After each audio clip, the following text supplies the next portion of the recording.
Fungsinya apa? Yang pertama untuk tadi visibility, karena ketika kita nulis readme yang bagus itu akan terindeks juga oleh Google dan akan lebih mudah untuk lebih visible. Itu yang pertama. Nah, yang kedua juga nunjukin yang namanya technical writing, karena selain skill coding, kemampuan kita untuk menulis dan menjelaskan sesuatu secara teknis itu juga penting. Karena dunia kerja nanti kita nggak cuma kerja sendiri, ada rekan kita di back end, ada tech lead kita, ada PO yang harus kita komunikasikan. Dan di zaman pekerjaan yang remote, kita harus punya banget skill ini karena kita nggak ngomong langsung, pasti via chat biasanya kan. Oleh karena itu, ini juga nunjukin skill kita di dalam menulis secara teknis seperti itu. Ini contoh GitHub repository saya baru-baru ini. Jadi ini sebenarnya ini salah satu hal yang pengen saya kasih lihat juga di publik. Ini saya buat sebenarnya untuk mempermudah saya aja sih. Jadi ketika saya mau bikin satu aplikasi, dia udah ada basicnya, base-nya udah jadi. Dimana di sini udah ada login, register yang umum bisa dibuat. Jadi nanti ketika saya mau bikin aplikasi baru udah nggak perlu lagi tuh bikin login segala macam. Nah ini saya bikin penjelasannya,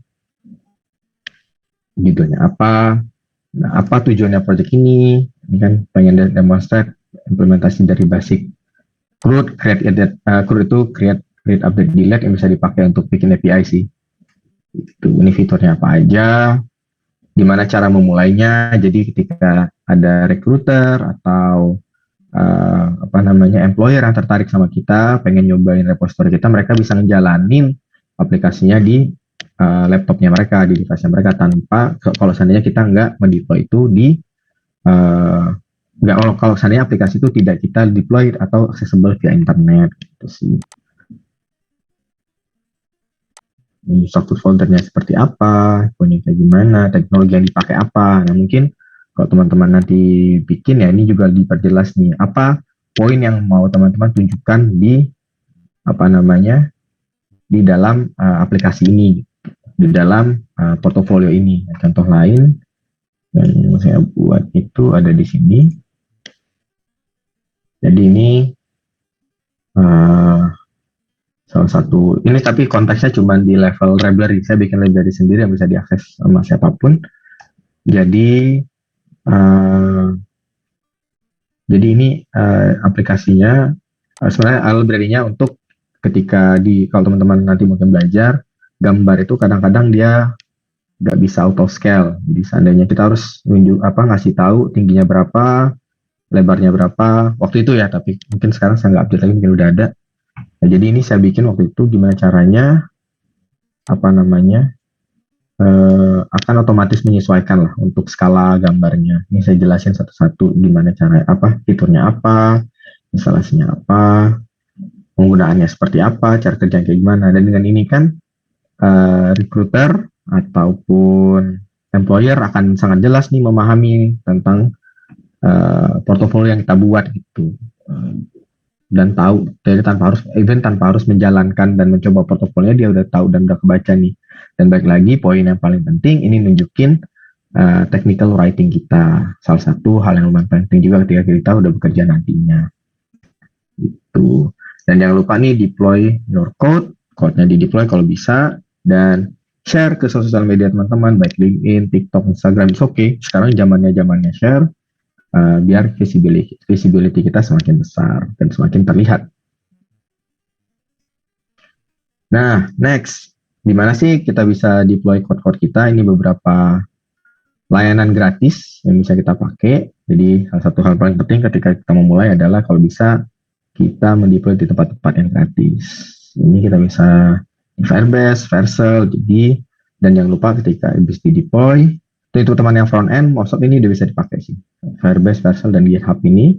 Lalu teman-teman yang backend mungkin bisa di Netlify dan DeFi.io. Ini free kok, jadi tinggal nanti untuk bisa nunjukin skill teman-teman, nggak cuma di GitHub-nya, tapi bisa langsung diakses oleh recruiter atau calon employer teman-teman. Dan ini nunjukin satu skill lagi bahwa teman-teman punya kemampuan untuk mendeploy code teman-teman. Nah, sekarang apa sih yang tadi kan kita udah ngobrolin tentang skill apa namanya tentang nunjukin gimana caranya memperlihatkan kemampuan kita. Tapi baik lagi kemampuan yang kita punya harus align sama market biar yang kita pelajarin tidak sia-sia dan mempermudah kita dan kesempatan kita untuk dapat pekerjaan yang baik itu juga jauh lebih besar.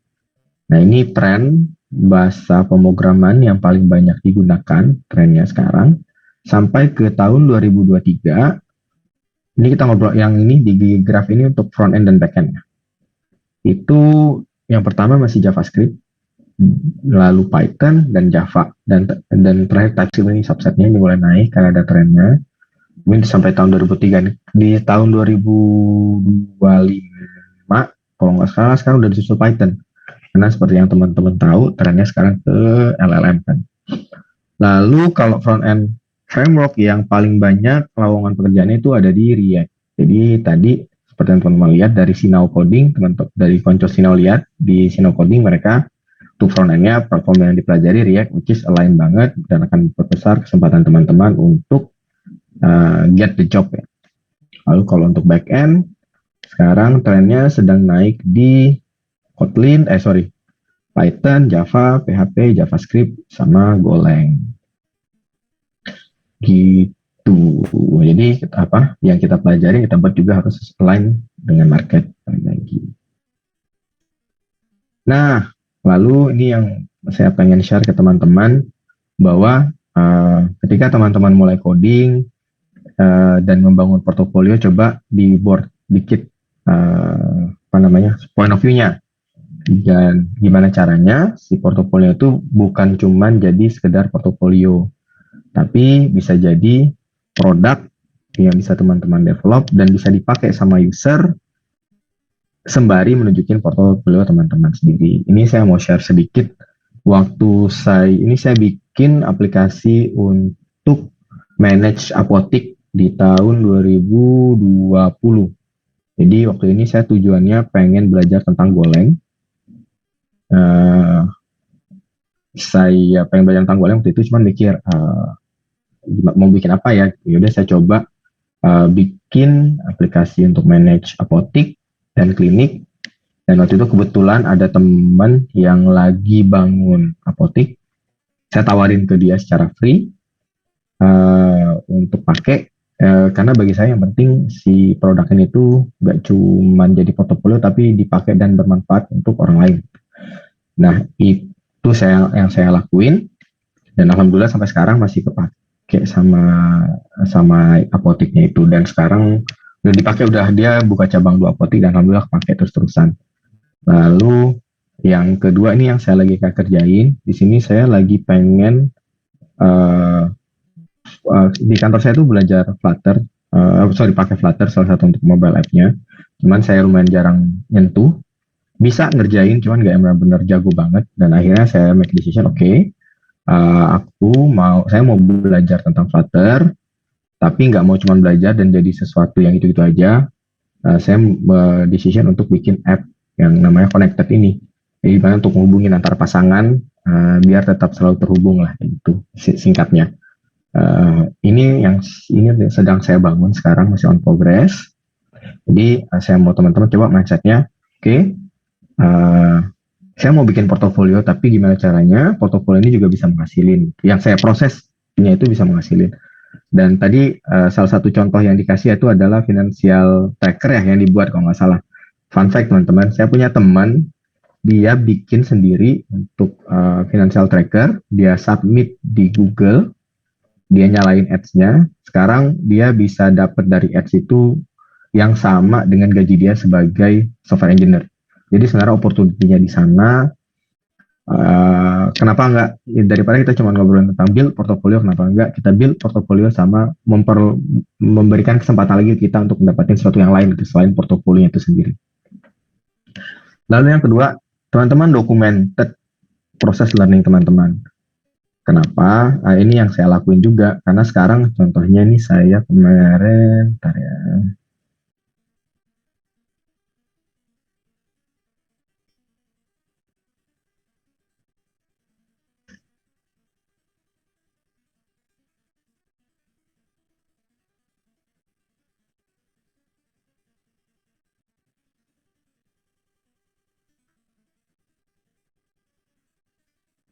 Ini kemarin saya lagi pengen belajar LLM. Dan waktu saya nulis ini beneran baru pertama kalinya saya mengenal tentang LLM dan RAG itu sendiri. Jadi saya coba, lalu saya dokumentasikan, saya tulis proses belajarnya, saya tulis apa yang saya lakuin, dan saya upload ke Medium. Jadi jangan sampai proses learning teman-teman itu cuma jadi learning juga gitu. Tapi kalau saya bisa menghasilkan sesuatu yang bisa menambah exposure teman-teman juga gitu untuk dapat kesempatan yang jauh lebih besar. Ini juga saya sering upload apa yang saya pelajarin di TikTok gitu sih. Uh, Lalu yang terakhir juga jangan lupa untuk update di LinkedIn. LinkedIn teman-teman coba diupdate. Bisa coba tunjukin LinkedIn saya. Project-project portofolio yang teman-teman buat, teman-teman tulis di sini. Apapun ya. Misalnya teman-teman baru belajar, cukup jangan banyak juga, tapi cukup tampilin 1 atau 2 portofolio yang teman-teman paling banggakan lah di dalam project ini. Dan kalau teman-teman nanti udah kerja, udah mulai bekerja, tampilin project yang besar yang pernah teman-teman handle. Seperti itu. Dan jangan lupa juga untuk skill yang dipilih itu, nah di sini skill teman-teman nanti disesuaikan dengan apa yang teman-teman punya. Dan yang paling penting itu adalah di about. Nah, mana ya yang updated?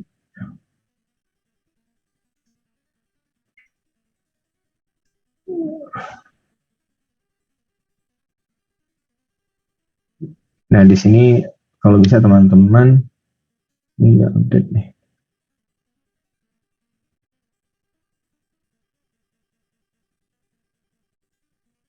Di saya lupa kemarin saya lihat ada itu. Jadi about teman-teman harus ada apa namanya?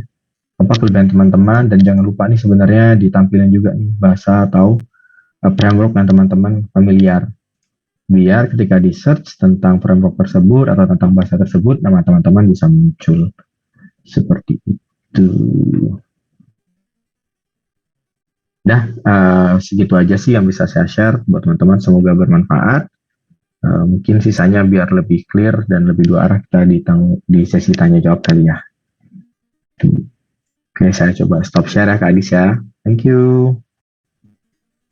Oke, terima kasih banyak Mas Ego atas materi dan sharing yang super insightful gitu ya. Mungkin nanti di sesi tanya jawab kita bakal lebih banyak sharingnya seperti itu.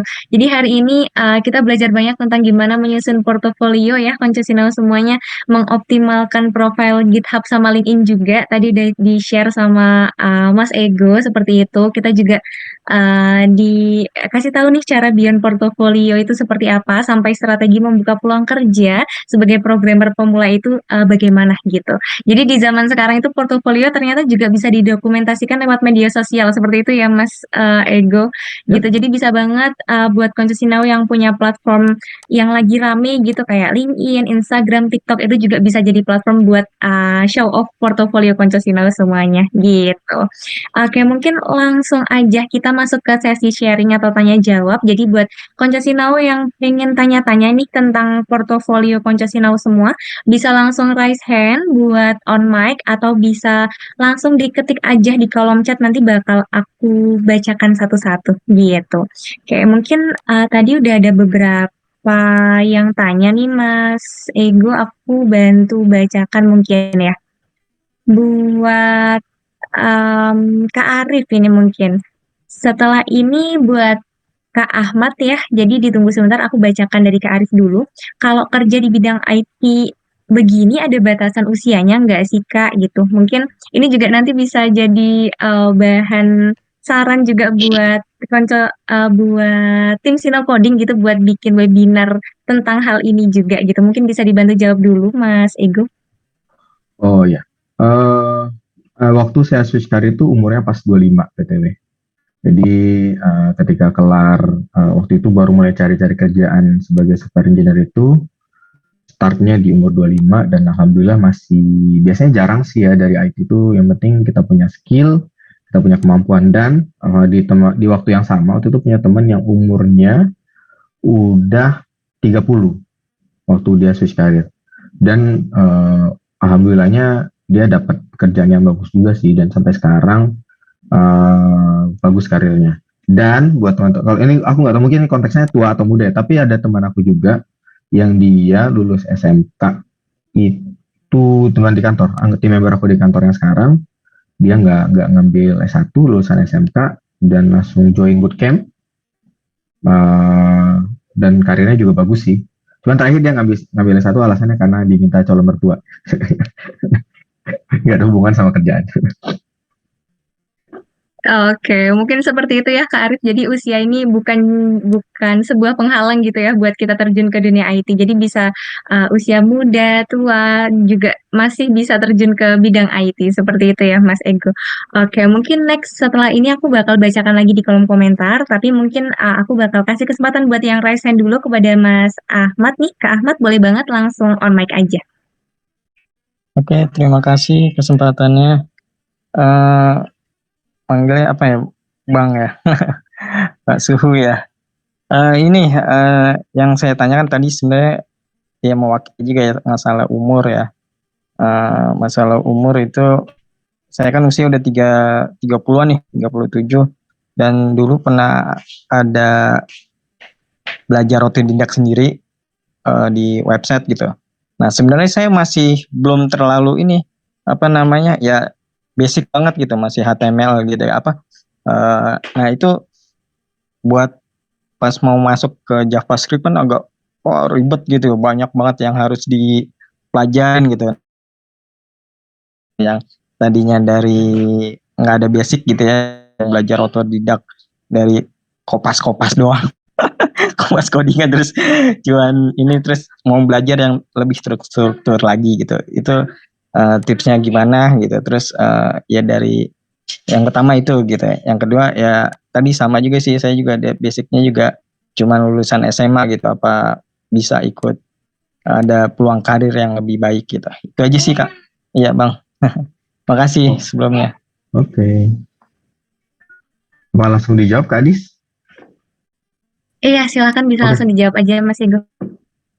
Kalau umur sih biasanya kita nggak jarang banget jadi penghalang ya untuk di dunia IT ya, saya jarang banget ngeliat itu dan ya beberapa contoh yang udah saya pernah lihat kemarin nggak ada masalah. Lebih penting itu ke skill sih sama pengetahuan knowledge-nya kita. Nah emang kalau kita belajar dari HTML, CSS, jump up ke JavaScript itu emang learning curve-nya emang gila banget, berasa banget. Jadi kalau boleh ngasih saran apa yang harus dilakuin, yang pertama mungkin bisa find mentor sih, atau teman yang bisa benar-benar ngajarin dan ngarahin belajarnya mulai dari mana. Biasanya mulai dari dasar dulu sih gitu. Kalau bisa nemuin itu biasanya bakalan lebih gampang. Jadi saya tahu dan pernah ngalamin juga, learning curve-nya ini emang berat banget di awal. Yang sama kayak mas-mas yang lain, saya juga sudah bukan di teknik, bukan di software engineer, bukan di IT, itu bump up-nya sulit banget. Jadi benar-benar di awal-awal saya belajar itu beneran karena waktu itu di bootcamp-nya ada tenggat waktu dan segala macam. Jadi benar beberapa minggu itu saya nggak tidur.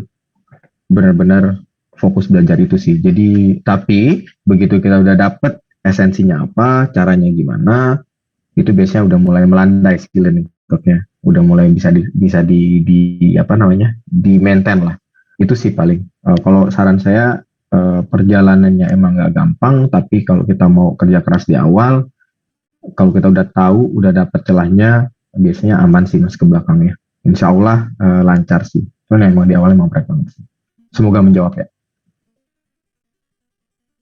Oke, terima kasih Mas Ego. Jadi mungkin buat konco Sinau yang masih pengen mulai gitu ya berkarir di dunia IT tapi bingung mulainya dari mana gitu, bisa yang pertama cari mentor dulu tadi kata Mas Ego. Terus bisa mulai dari yang mudah dulu mungkin gitu karena banyak tantangannya gitu ya Mas. Jadi kita penting buat kerja keras juga buat cari celah gimana sih cara belajar sampai menemukan cara belajar yang tepat gitu.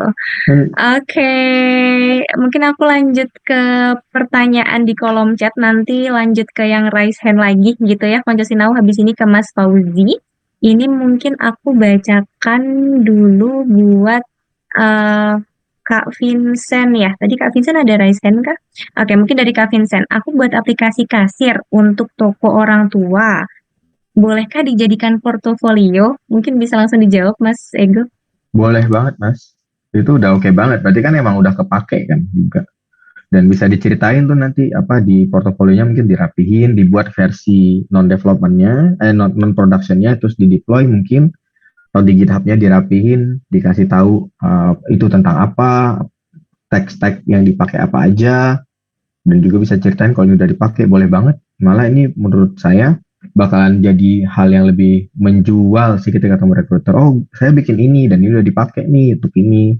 Dan sekarang bisa ngelayani berapa banyak transaksi dan bug-nya juga jarang, malah lebih bagus banget sih.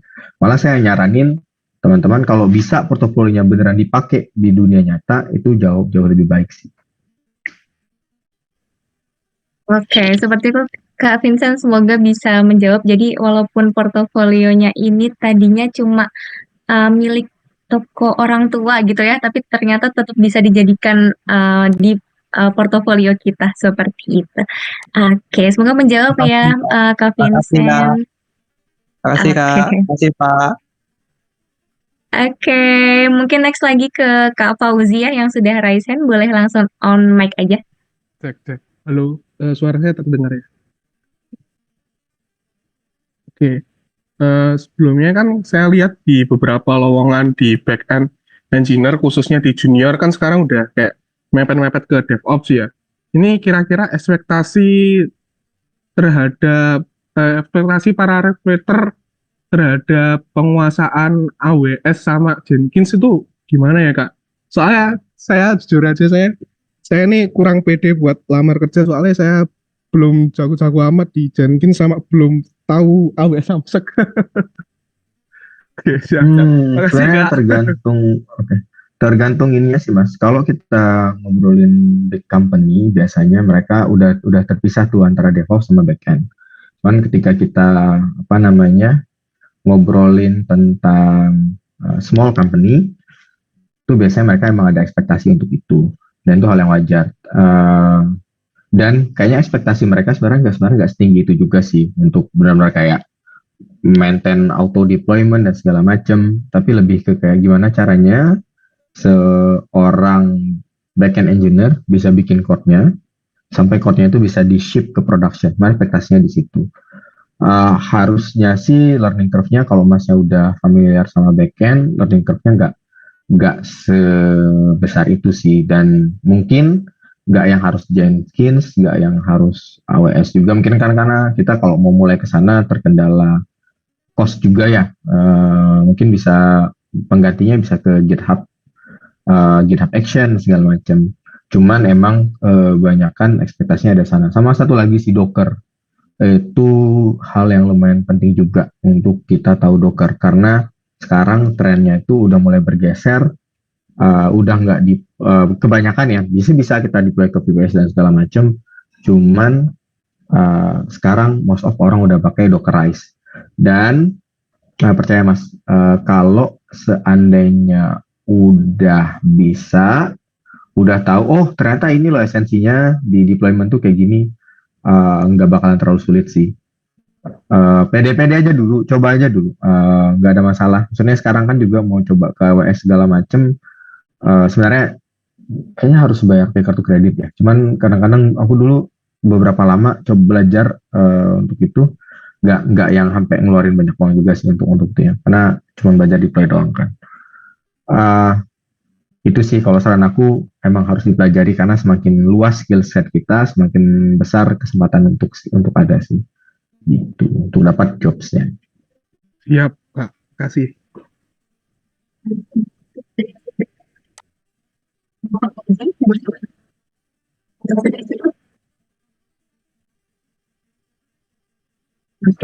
Bisa membantu ya buat Mas Fauzi nih buat PD lamar kerja gitu. Oke, mungkin next ke konco Sinau yang raise hand dulu ya. Buat Kak Pando, boleh langsung on mic aja gitu. Halo,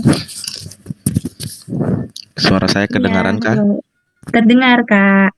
Halo, terima kasih Mbak Adis ya. Halo Mas Ego. Halo. Ya, yang mau saya tanyakan begini Mas. Memang kebetulan eh, saya udah nge-apply beberapa ke perusahaan itu ya. Mungkin tadi kebuka itu mindsetnya banyak hal yang ternyata jadi evaluasi saya. Oh pantesan saya nggak pernah dipanggil sih, cuman saya kalah di psikotes di awal karena kan sebelum tes skill ada psikotes di awal. Nah kebetulan saya pengen switch karir gitu. Saat ini kan saya sebagai pengajar coding juga di sekolah gitu SMP, dan itu basic ya, namanya pengajar ya pasti basic, balik ke basic PHP, JavaScript, Python. Nah terakhir saya belajar beli kelas itu Flutter. Itu udah sampai bikin ticketing yang generate barcode gitu kan. Nah ketika saya lampirin itu semua, kayaknya perusahaan juga nggak nyenggol gitu. Nah bahkan yang sampai udah production itu saya buat kemarin, kebetulan temen bekerja sebagai marketing properti, mintain dibuatin web, itu udah production gitu, udah publish gitu. Itu juga saya lampirin. Kemudian yang project-project yang payment otomatis pakai Mitrans, itu juga udah saya lampirin. Nah seperti itu. Cuman nggak ada yang senggol juga gitu. Kebetulan saya pengen switch karir. Kenapa? Karena saya suka ngoding gitu, mau belajar dan belajar, tapi kok nggak ada perusahaan yang manggil gitu. Nah maksud saya itu adalah seperti yang kita lihat itu kan, kalau di Indo itu kan banyak syaratnya tuh. Sementara kan saya yang paling fokus, walaupun udah banyak belajar hal, tapi yang paling fokus itu masih di PHP sama JavaScript-nya. Terakhir saya ngulik-ngulik React.js karena memang lihat peluangnya banyak. Nah itu udah bisa sampai API, konsum API-nya dapet tuh. Nah dengan usia, tadi kembali lagi usia sih, sekarang saya udah masuk usia 35, karena ini Juni ini mau berakhir nih. Saya sudah pengennya switch karir, tidak jadi pengajar lagi, tapi bisa menghasilkan dari codingnya saya. Nah yang menjadi pertanyaan saya, apakah itu masih belum cukup gitu loh Mas. Kayaknya kan kalau kita mendengarkan kita harus bikin di GitHub, saya udah buat di GitHub, kok masih belum ya, apa yang salah? Nah cuman yang saya lihat tadi dari presentasi Mas Ego itu adalah ternyata harus detail seperti kita membuat tutorial. Nah itu saya enggak. Saya contoh bikin ini production ini gitu, ada yang udah jadi nih saya lampirin, memang saya tidak deskripsikan ke ininya. Nah tadi kan saya lihat itu ada bootcamp di Sinaunya nanti, itu JavaScript. Nah saya itu kan belajar JavaScript-nya belum terlalu ini ya, karena fokus di PHP Laravel itu, karena enak sih menurut saya. Laravel ini udah enak banget gitu, makanya cepet gitu. Nah itu kan jangka waktunya 3 bulan bootcampnya. Karena saya mikirnya 3 bulan itu kan otomatis saya fokus hanya belajar di situ, dan bukan berarti dari nol gitu, memang basicnya udah dapet gitu ya. Nah apakah masih memungkinkan gitu loh, masih memungkinkan saya lulus dari situ, masih bisa nggak perusahaan terima saya, dan ilmu yang saya serap selama 3 bulan itu kira-kira mumpuni nggak nantinya gitu sih. Dengan portfolio nanti saya akan coba lagi deh perbaiki GitHub-nya itu sama LinkedIn saya mungkin di situ. Nah kira-kira menurut Mas Ego 3 bulan itu cukup nggak, mumpuni nggak saya untuk mengejar bootcamp itu, untuk beralih yang tadinya fokus di PHP. Sekarang itu kan JavaScript memang banyak ya, React, kemudian ada saya lihat itu Node.js juga, apalagi ini JavaScript ini benar-benar cepet banget gitu berkembangnya. Memang nomor 1, tapi banyak banget perusahaan mintanya gitu, requestnya itu di JavaScript aja udah banyak banget kayak Express lagi, apa lagi nih gitu. Sementara kan yang kita perdalam karena kebutuhannya kemarin ngajar-ngajar masih bolak-balik di basic itu. Meskipun kita udah bikin CRUD secara singkat di kemarin JavaScript pakai TypeScript juga, Express-nya database-nya gitu ya. Tapi itu kan masih sederhana menurut saya kalau kita masuk ke dunia kerja. Gitu. Kira-kira tips dan triknya gitu loh Mas. Karena saya mengejar waktu akhir Juni ini harus sudah berakhir nih untuk jadi pengajar, pengennya fokus di dunia coding aja gitu sih, programmer aja. Itu sih Mas. Terima kasih Mas. Oke. Ya mungkin itu tadi ya Mas, karena ekspektasi kita nggak bisa berekspektasi banyak. Pertama rekruter ngerti tentang coding, atau yang kedua apa namanya, si orang yang ngelihat kita, calon employer kita bakalan sebongkar-bongkar itu tentang GitHub kita. Otomatis kita harus nampilinnya di format yang oke, mereka sekali baca udah tahu, oke, dia bikin ini, key point-nya ini, yang dia coba pelajari ini, oh dia pengen nunjukin skill ini. Itu tuh harus terlihat di readme-nya kalau menurut saya. Karena kalau saya pribadi, misalnya saya sebagai orang dikasih profile kandidat gitu, yang nggak mungkin saya bongkar-bongkar code segitunya kan. Pasti saya akan skimming aja di GitHub-nya dia ada apa aja, terus pas baca oh ya dia lagi belajar ini, oke, ini yang kita butuhin ini di tempat kita sekarang, kita butuh skill ini, otomatis harus terlihat di situ kan. Nah terus yang kedua, skemanya emang agak beda dengan yang di industri yang sekarang ya. Yang saya tahu itu PHP skill yang sangat bagus sebenarnya. Terutama kalau kita freelance. Di job luaran, freelancing itu banyak banget yang PHP. Tapi kalau kita ngobrolin di company, di startup, itu udah jarang banget yang pakai PHP. Most of kalau di Indonesia itu kalau nggak Node.js, itu which is JavaScript, Golang, Java, sama Python. Python spesifik AI sekarang banyak banget lagi ke sana. Nah, mau nggak mau, ketika mereka buka profilnya Mas dan lihat oke, JavaScript-nya belum nyentuh Node.js sama sekali nih gitu kan. Nah, otomatis mereka akan kayaknya bakalan nge-skip karena yang mereka pakai sehari-hari itu gitu kan. Nah, tapi menurut saya kan Mas Edo udah tahu nih basicnya di PHP. Karena secara umum bahasa programan itu konsepnya sama aja. Berarti ada database, kalau kita ngomongin backend ya, ada database, ada logic layer, ada API. Tiga itu kan. Intinya itu kan, dibawa ke bahasa apapun, intinya itu. Dan menurut saya, ketika udah punya dasarnya di PHP, untuk pindah ke Node.js, pindah ke Java, pindah ke Python, kalau kita masih ngobrolin tentang CRUD API ya, pindah ke Golang, itu learning curve-nya nggak bakalan terlalu gede sih Mas. Gitu sih. Dan tadi kayaknya kalau yang saya lihat di full stack-nya si Now, itu udah include juga tuh untuk Node.js dan Express, kayak gitu sih. Nah, kalau kita ngobrolin tentang, kalau kita bisa sandingin sedikit ya, bandingin PHP sama Node.js, kalau PHP itu JavaScript-nya, kalau Laravel itu adalah Express-nya, Mas. Jadi dengan ngebayang itu kita bakal lebih mudah. Oh ini apa sih Express ini? Oh Express itu ternyata Laravel-nya gitu kan. Dan untuk front end juga emang sekarang udah modern framework semua. Udah jarang banget yang vanilla JavaScript atau jQuery. Pasti udah pakai React, Vue dan segala macam sih. Jadi itu kayaknya emang must untuk di learn dulu. Kalau emang benar-benar mau fokus cari karir sebagai fokus jadi sebagai seorang programmer sih. Semoga menjawab ya Mas Edo ya. Makasih Mas, menjawab banget. Makasih. Oke, semoga bisa membantu ya Mas Edo gitu. Oke, mungkin lanjut aja karena banyak banget udah dikonco Sinau yang dari tadi mau tanya. Mungkin aku habisin dulu ya yang raise hand-nya. Tadi Kak Pandu udah, sama sekarang mungkin dari Kak Eko, boleh banget langsung on mic. Baik, terima kasih Mbak Adis. Selamat malam Mas Ego. Saya izin bertanya mungkin boleh nggak Mas sedikit diceritakan itu terkait dengan menghadapi tahapan teknis nih ketika requirement seperti tes coding atau wawancara teknis, contohnya misalnya di The Catalyst.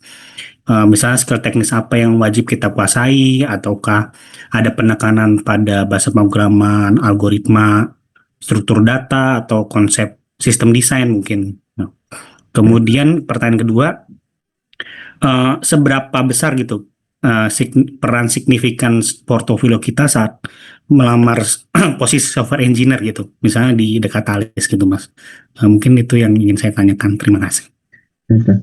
Pertanyaan pertama, kalau dulu sih saya kan sebenarnya di Dekatalis itu dari 2021 ya, which is sudah ngelewatin fase before AI sama after AI. Kita sempat diskusi kemarin untuk recruiting, masih perlu nggak sih tes coding yang dikirim kayak kalau dulu tuh apa ya, record kayak gitu. Ini tapi kita ngomong spesifik Dekatalis ya, masih perlu nggak sih ngasih tes record ke kandidat? Jawabannya kita nggak mau karena buang waktu. Karena sekarang orang pakai ChatGPT udah bisa langsung tahu jawabannya kan. Akhirnya kita fokusnya ke desain. Jadi kita kasih case, oh tolong bikinin ATM secara sederhana, aplikasi ATM secara sederhana itu. Nah dari situ kita lihat nih quality of code-nya kayak gimana. Kalau yang mungkin ini terlalu early untuk orang yang di awal-awal yang di junior ya. Kalau kita di senior tuh kita ngelihat namanya separation of concern. Jadi dia ngemecah code-nya tuh kayak gimana. Tapi tapi spesifik di Katalis terakhir kita cuman nyarinya yang senior sih. Makanya itunya ke arah sana. Nah, cuman kalau pengalaman dulu sebagai waktu saya masih di startup itu kita lumayan penting sih si algoritma yang semacam likot-likot gitulah. Dan teman saya pun sampai sekarang mereka masih ada yang kayak konsisten untuk terusan belajar dan ngerjain itu. Itu sih jawabannya ya. Cuman biasanya by the end of the day kita pasti udah ngobrolin past experience tuh. Misalnya udah lolos segala macam recordnya segala macam. Di ujung waktu interview biasanya kita akan nanya kemarin ngerjain apa. Oke, kalau ngerjain kayak gini kalian pendekatannya kayak gimana. Oh terus kalau ternyata ada kasus kayak gini penyelesaiannya kayak gimana. Berarti itu diskusi dan berdasarkan pengalaman. Dan tentu saja kalau teman-teman yang masih levelnya fresh grade atau baru mulai kita akan bahasnya based on portofolio yang udah dibuat karena kan nggak ada pengalaman sebelumnya kan. Nah balik lagi peranan portofolio itu gimana. Yang pertama itu untuk rekruter dulu. Rekruter tahu oke, dia udah pernah ngerjain apa, ini sesuai nggak sama apa yang kita butuhin di perusahaan. Itu satu.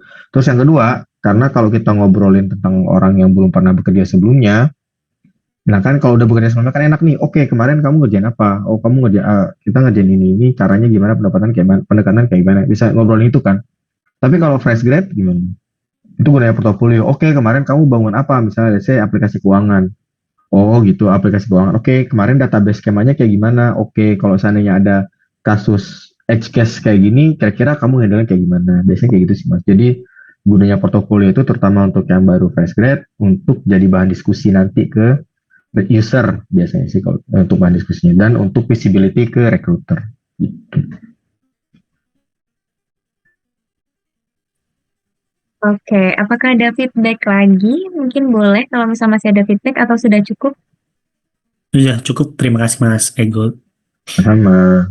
Oke, terima kasih. Mungkin lanjut ke pertanyaan selanjutnya ya Mas dari KRZ4. Boleh banget kalau misal mau tanya boleh langsung on mic aja. Ya, malam Mbak Dista, malam Mbak Mas Ego. Malam Mas. Ya, mau tanya. Saya ini kan desainer dari Photoshop, Illustrator, dan Figma. Nah, kemudian kan saya fokusnya di situ nih, kemarin itu selama 3 tahun, 4 tahun. Terus mau switch karir ke front end. Nah, kebetulan saya pelajari itu di HTML, CSS, JavaScript, itu sudah bisa saya kuasai. Nah, begitu saya mau naik lagi ke TypeScript, React, nah, saya kebingungan tuh, kacau balau gitu lah, berantakan. Cuman masih bertahan gitu di situ. Nah, sementara pembuatan portofolionya saya menggunakan AI. Kira-kira nih untuk wawancara nanti, katakanlah wawancara ke luar negeri, katakanlah begitu ya, atau di mana aja gitu. Apakah ya saya harus jujur gitu loh, saya menggunakan AI atau pakai bagaimana gitu loh dari portofolio saya itu nanti? Karena saya switch karir nanti. Gimana? Sorry, maaf.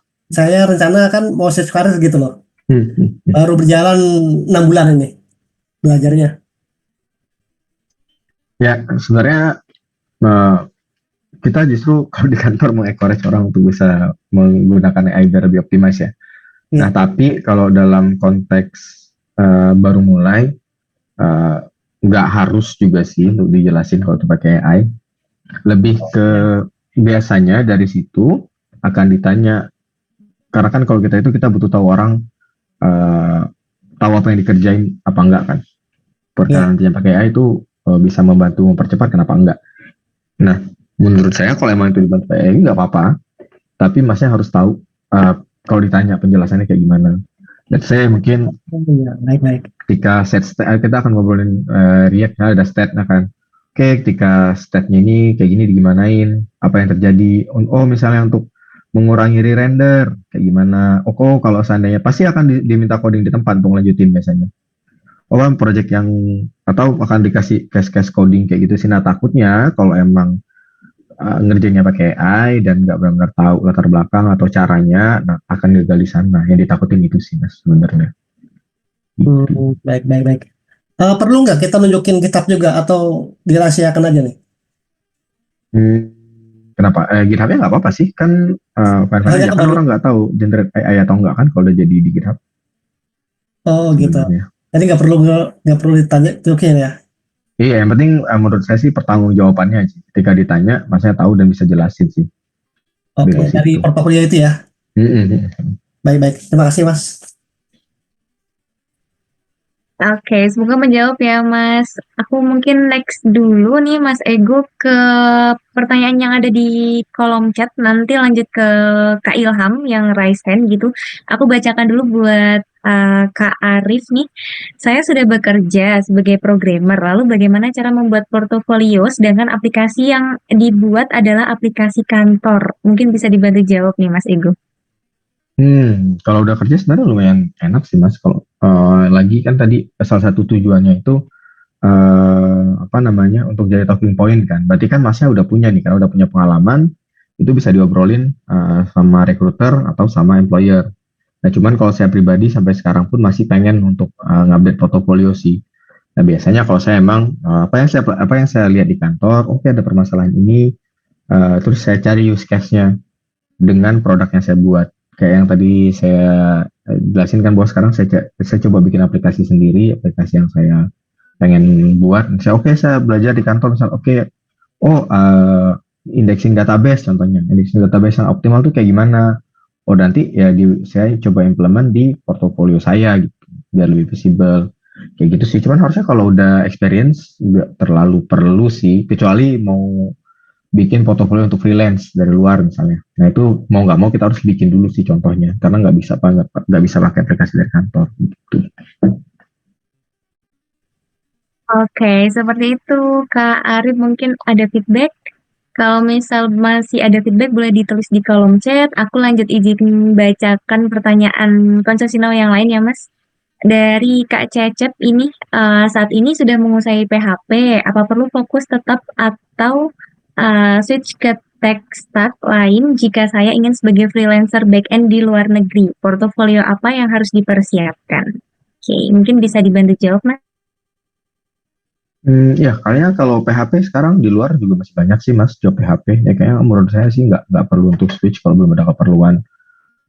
Kecuali masnya ngerasa memang pengen luasin dan nambah skill, nggak ada salahnya juga. Kayak yang saya bilang tadi, secara prinsip sebenarnya bahasanya apapun semuanya sama aja. Tapi job PHP freelance terutama masih banyak banget. Nah, kalau portofolio seperti apa? Mungkin yang pertama nunjukin skill CRUD-nya dulu kali ya, apapun itu bentuknya. Bisa itu aplikasi finance, aplikasi aplikasi to-do. Yang penting bisa nunjukin skill-nya sih. Gitu. Nah, nanti mungkin begitu udah terjun ke freelance bisa lihat nih, job kayak apa yang banyak. Nah, nanti bisa mungkin build portofolionya berdasarkan job posting yang ada dan kira-kira Mas Cecepnya tertarik untuk apply ke sana. Gitu sih paling sarannya kalau untuk freelance ya. Oke, seperti itu Kak Cecep. Mungkin kalau misalnya ada feedback boleh langsung ditulis aja di kolom chat. Aku izin bacakan pertanyaannya yang lain dulu gitu. Ini ada dari Kak Bahrain, Mas izin bertanya ya. Yang bikin saya bingung itu meskipun saya sudah membuat aplikasi seperti Google Docs Cloud dan semacamnya, tapi ketika saat melamar posisi front end atau full stack itu dan juga sudah sesuai yang diberikan tugas oleh si HRD kok masih belum bisa diterima ya. Problemnya itu di mana ya Mas? Oke, mungkin bisa dibantu jawab Mas. Ya, nah, portofolio kayak gini kan biasanya untuk nunjukin apa namanya di tahap depan aja tuh sama tadi talking point untuk diskusinya kan. Nah biasanya di masing-masing company itu akan punya standarnya sendiri. Kayaknya ini kalau aku nggak salah nangkep berarti sebenarnya udah di reach out sama HRD-nya kan. Nah itu peran portofolio utamanya itu di situ gitu untuk nge-reach out pertamanya. Dan sisanya emang biasanya HR-nya akan ngasih soal tes. Nah hasil tesnya itu bakalan dinilai. Nah aku kurang tahu nih mungkin masalahnya ada di mana. Mungkin apa namanya skill setnya mungkin belum sesuai yang dibutuhin atau dari apa namanya ada faktor-faktor lain. Nah cuman apa namanya balik lagi ke fungsinya portofolio itu biasanya emang itu untuk sampai di reach out HR. Berarti kalau sampai masnya udah di reach out HR dari sisi portofolio dan pengalaman visibility-nya udah cukup, udah baik sebenarnya. Tinggal nanti cari apa yang kurang. Kalau aku dulu BTW share aja nih, jangan patah hati ya. Dari satu job yang aku diterima itu ada 15 atau 20 yang gagal. Cuman kan kita pasti share-nya yang baik-baiknya aja. Dan jangan patah semangat sih. Emang kalau ditolak itu jangan nganggapnya sebagai sebuah kegagalan sih, lebih ke oke belum berjodoh aja. Skill yang aku punya sama skill yang dibutuhin sama company-nya belum cocok. Kalau aku selalu mindset-nya kayak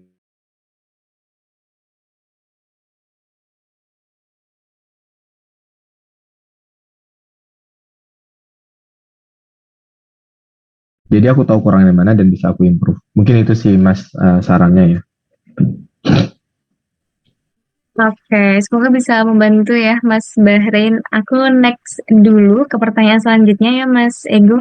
Ini ada dari Kak Rijal, izin bertanya Kak, untuk portofolio itu link navigasi apa yang memang harus ada dan wajib untuk ditampilkan guna memikat recruiter itu sendiri? Oke, mungkin bisa dibantu jawab Mas.